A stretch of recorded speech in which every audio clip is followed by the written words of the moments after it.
एक बार की बात है, राधोगढ़ गांव के पास एक नदी बहती थी। खेती के साथ साथ पीने के लिए भी उसी नदी का पानी इस्तेमाल होता था। उस नदी में एक चुड़ैल रहती थी। वो कुछ दिनों से लोगों को पानी नहीं भरने देती थी और बहुत परेशान करती। एक दिन, ए कमला, तूने मेरी चोटी क्यों खींची? पगला गई है क्या विमला? मैं भला तेरी चोटी क्यों खींचूंगी? झूठ मत बोल, यहाँ हम दो ही तो हैं। अरे अरे, वो देखो, हमारी मटकी का पानी कौन गिरा रहा है?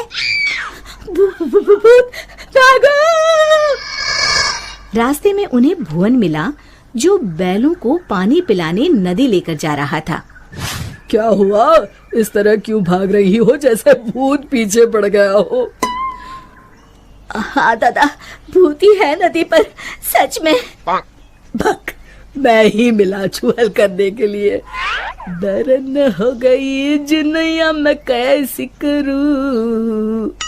अरे क्या हुआ? ये बैल पानी क्यों नहीं पी रहे हैं? और मेरी धोती कौन खींच रहा है? कहीं भूत भागो रे। इसी तरह एक दिन रामू वहाँ से जा रहा था। उसने देखा बीच धारा में एक औरत बड़े आराम से बैठी हुई है।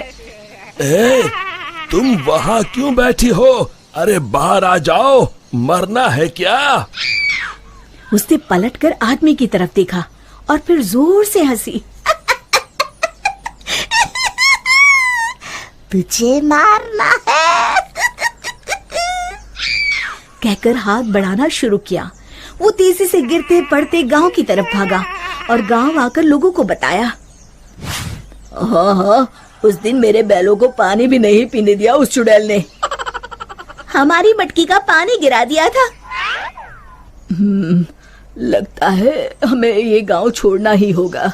बिल्कुल सच कहा भुवन, मेरा भी यही मन है। गांव के सब लोगों ने गांव छोड़ने का निश्चय कर लिया। भुवन बेटा, हो गई तैयारी? हाँ काका, हो ही गई समझो। हम्म, मुझे लगता है क्यों ना हम मुखिया जी के पास चले। हाँ, शायद कोई उपाय निकले। काका, मुखिया जी कोई ओझा तो नहीं? मुझे लगता है हमें हनुमान मंदिर के पुजारी के पास चलना चाहिए। बात तो तुम्हारी भी सही है। सारे गांव वाले पुजारी जी के पास गए। कहो, कैसे आना हुआ? हाँ पंडित जी, हम नदी वाली चुड़ैल के आतंक से परेशान हैं। आए दिन उसका आतंक बढ़ता ही जा रहा है। मुझे तो लगता है हम सबको भी गांव छोड़कर भागना पड़ेगा। समस्या तो गंभीर है, पर भगवान दयालु है। अवश्य ही कोई उपाय मिल जाएगा। आप ही बताइए, क्या करना होगा? हमें एक हवन करना होगा। जैसे ही उस हवन का पवित्र धुआं उसे लगेगा, वो श्राप मुक्त हो जाएगी। पर चुड़ैल को हवन कुंड तक लाना असंभव है। असंभव में ही संभव छुपा है भुवन। तो हवन किया जाए। कल हस्त नक्षत्र है, कल ही ठीक रहेगा। ठीक है पंडित जी। आप लोग इस सामग्री की व्यवस्था कर लीजिए। मैं ब्रह्म मुहूर्त में वहाँ पहुँच जाऊंगा। हम सब भी पहुँच जाएंगे। हवन कुंड तैयार है, मैं जल लेकर आता हूँ नदी से। किसकी मौत आई है जो मुझे सोते ही जगाने चला आया? चुड़ैल जी, आप सोइए, मैं तो पूजा के लिए जल लेने आया हूँ। ये नदी मेरी है, इसका पानी भी मेरा, समझे? और हाँ, अपनी अकल को प्रसाद के जैसे बांटना बंद करो, समझे? पर क्यों चुड़ैल जी? क्योंकि मैंने ऐसे कहा। अब चुप, एकदम चुप। चुड़ैल जी, क्यों ना एक शर्त लगाई जाए। जो हारेगा उसे दूसरे की बात माननी पड़ेगी। बोलो, मंजूर है? तुम साधारण गांव वाले मुझ जैसी ताकतवर चुड़ैल से शर्त लगाओगे?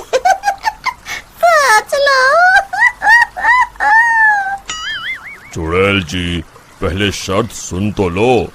जितना तो मुझे ही है, फिर भी बता ही दो।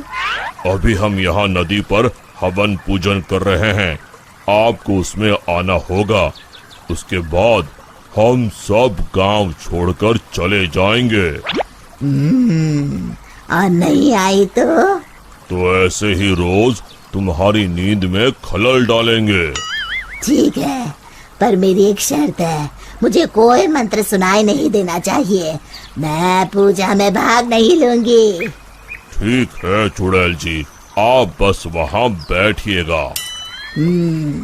चलो। गांव वाले चुड़ैल को देखकर डर गए, पर पुजारी जी ने इशारा किया तो वो शांत होकर बैठ गए। जैसे ही पंडित जी ने आखिरी आहुति आग में डाली और धुआं चुड़ैल की तरफ गया, वो जलने लगी और जोर जोर से चीखने लगी। बचाओ, मैं जल रही हूँ, बचाओ, कोई बचाओ, मैं सबको खा जाऊंगी, किसी को नहीं छोड़ूंगी, बचाओ। धीरे धीरे उसकी आवाज शांत हो गई। सब लोग सोच रहे थे कि चुड़ैल जलकर राख हो जाएगी, पर ये क्या? उस डरावनी चुड़ैल की जगह पर एक खूबसूरत परी खड़ी थी। वो मुस्कुराते हुए बोली, मैं एक परी हूँ। एक शाप के कारण मुझे चुड़ैल बनना पड़ा। आज आपके कारण मैं शाप मुक्त हो गई हूँ। अब मैं परी लोग जाऊंगी। उससे पहले एक वरदान देना चाहती हूँ। मांगो, क्या मांगती हो? अगर कुछ देना है तो ऐसा वरदान दो कि इस नदी का पानी कभी न सूखे। तथास्तु कहकर परी उड़ गई। फिर सब खुशी खुशी रहने लगे। शिक्षा, समस्या की जड़ तक पहुंचे बिना हार नहीं मानना चाहिए।